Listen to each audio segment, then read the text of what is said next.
So if we're talking about brows, so yeah, like I've said, you want to think of them as a unit instead of the two separate brows. You want to try to connect them with a line flowing into one another. So like this really isn't clear. When you have something like this, you see it's much clearer. Brows go down, they like to crunch in, and when the brows go up, they like to pull out. So don't be, it's like the squash and stretch kind of thing, right? So we're squashing, we're stretching here.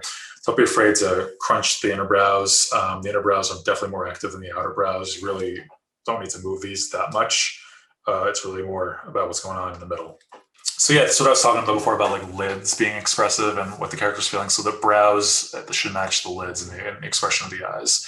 So it's really, again, all these things, it's like this, right? Generally the same kind of thing. Get this thing, it's like that growing again out of where we were here, this growing out. You even see it with this line that was drawn here. Different shapes for eyes, different characters. Again here, more horizontal. So again, you see it everywhere, right? It's not always gonna be like a perfect match, like here, like it's pretty close, right?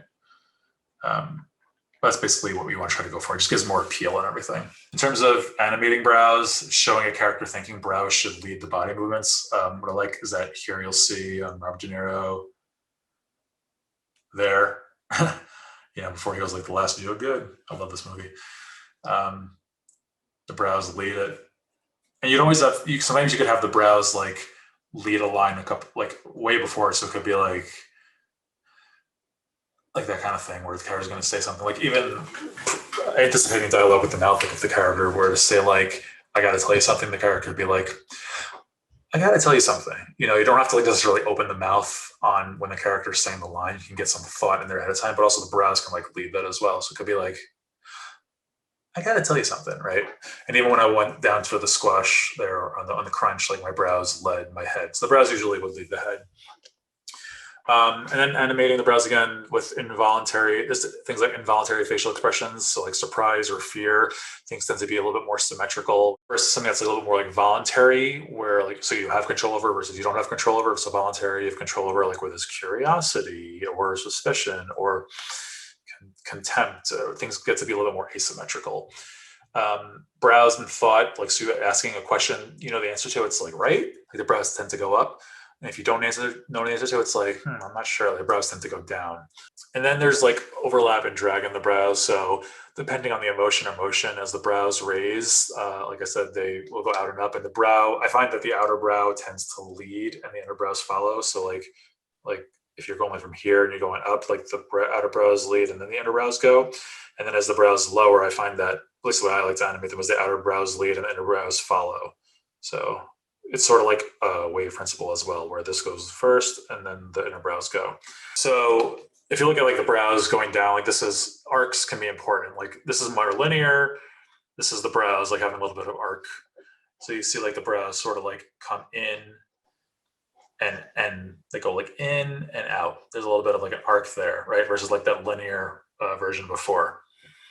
So that's like something that's nice to add. And like you can get that, you can try to build that into your posing, or you can do that later and like when you're splining, where like you could have the brows literally going down like this, but then if you offset one, like the X from the Y a couple of frames later, then it starts to, you start to get a little bit more offset there. So starting up here, let's say this is a little higher.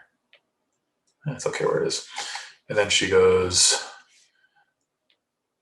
down, so these go down. Again, the outer brow doesn't necessarily need to move as much, so maybe I pull back on that a little bit.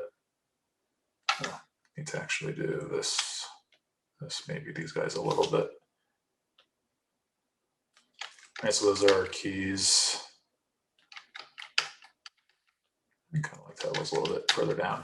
But anyway, then these go in, right? And maybe let's say they go like this.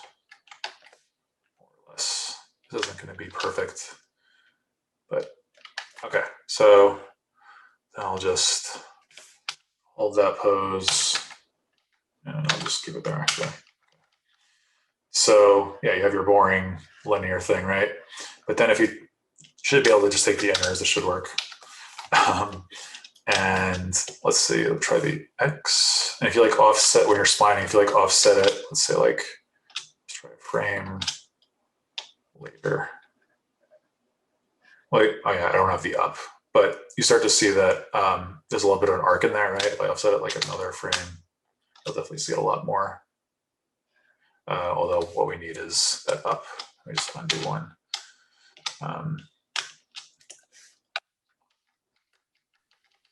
I get a little bit of an ease in there as well. Yeah, I might be able to like come up here or something. But at least, yeah, maybe it wouldn't go up as high. But at least like by offsetting, you see that you start to get that arcs for free. And it's much easier than animating them later. Yeah, just like once you start offsetting things start to move in arcs, especially when you have like diagonals that are things that are originally diagonals.